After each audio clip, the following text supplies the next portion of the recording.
Imagine for a moment that you're walking peacefully through your backyard, and suddenly you see something that shouldn't be there. Something that could completely change how you view the safety of your pets. And no, I'm not talking about the Burmese pythons we already know well in Florida. There's an even more versatile predator silently establishing itself in the state. An invader that not only competes with pythons for territory, but represents an even greater threat to pets because it can attack where pythons don't usually go. And the scariest part? It's already breeding and spreading its established populations. Today I'm going to tell you about Florida's second biggest nightmare, and why your dogs and cats could be in real danger. First, let's quickly recap what we already know about Burmese pythons. They came to Florida mainly as a result of the exotic pet trade, with many owners releasing these snakes when they became too large to keep at home. The problem really exploded when Hurricane Andrew in 1992 destroyed breeding facilities and allowed hundreds of these animals to escape into the Everglades. From there, the population grew exponentially. Today, it's estimated that there are tens of thousands of these pythons in Florida. They've already eliminated more than 90% of medium-sized mammals in the Everglades, including rabbits, opossums, and raccoons. They can reach over 16 feet in length and weigh more than 130 pounds. But here's the crucial point. Burmese pythons prefer wild environments like wetlands, aquatic, and semi-aquatic areas. They mainly stay in swamps and flooded areas. This means there's an ecological niche being filled by another predator, one that can establish itself much closer to our homes.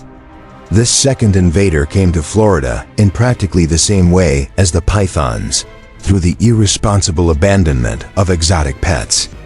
But unlike pythons, this species has characteristics that make it even more concerning, especially for pet owners. First, they're semi-arboreal. This means they can climb trees as easily as they move on the ground. You know that cat you think is safe at the top of a tree? Well, it's not. Second, they have a naturally more aggressive temperament than pythons. In their native land in South America, they've been documented attacking predators like tyras and jaguarundis, animals that definitely know how to defend themselves. This gives us an idea of what an unprotected dog or cat might face.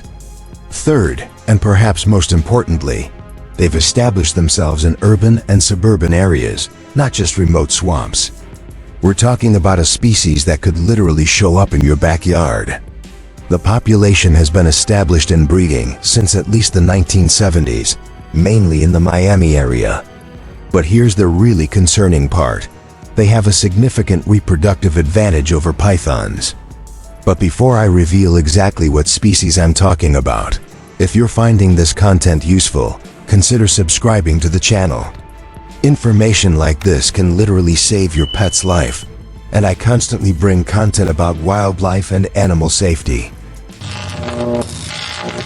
The species I'm talking about are boa constrictors, specifically the boa constrictor. These snakes native to Central and South America now have an established and breeding population in Florida that's been there for decades. And here's a crucial difference from pythons. Boas are viviparous, meaning they give birth to fully formed babies. They don't lay eggs.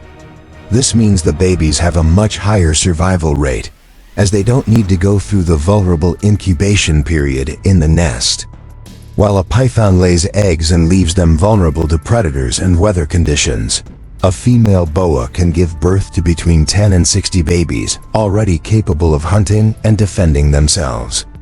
This reproductive advantage is one of the reasons the population has established itself so successfully. In size, although they don't reach the extreme of Burmese pythons, boa constrictors can still easily reach 10 to 13 feet in length, with some specimens able to exceed that somewhat. This is more than sufficient to represent a fatal risk to medium and large-sized dogs, and obviously any cat. But what really makes them different is their hunting behavior. They're extremely efficient opportunistic predators, both on the ground and in trees.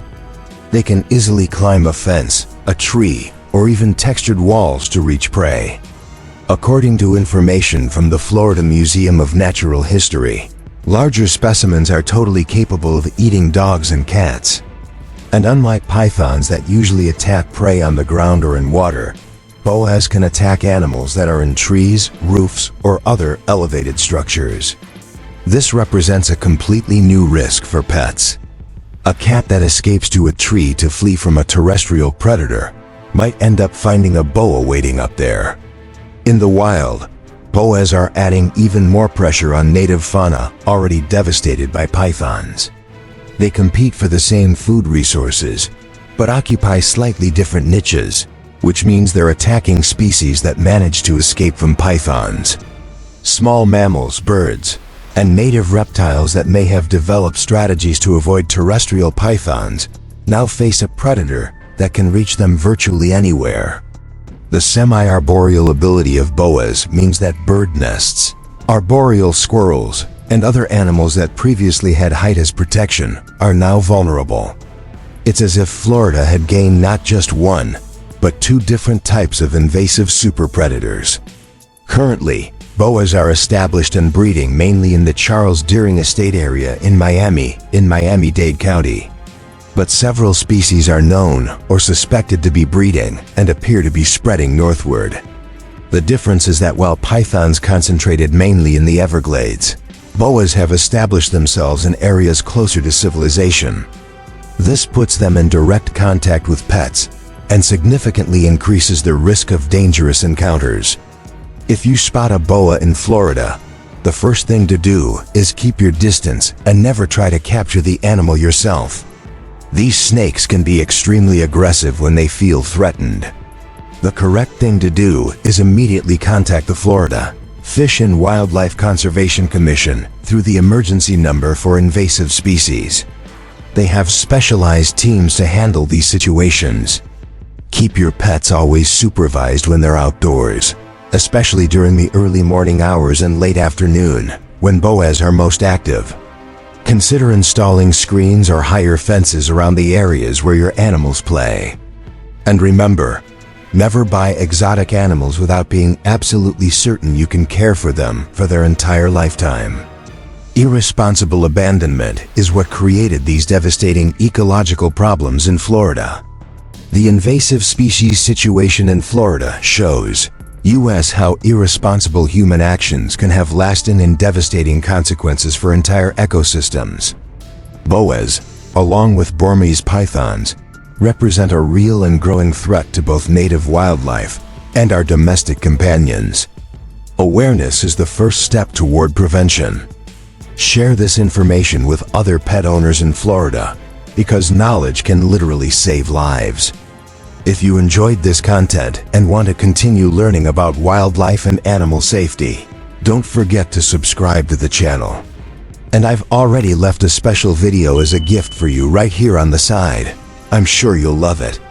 Thanks for watching, and see you in the next video.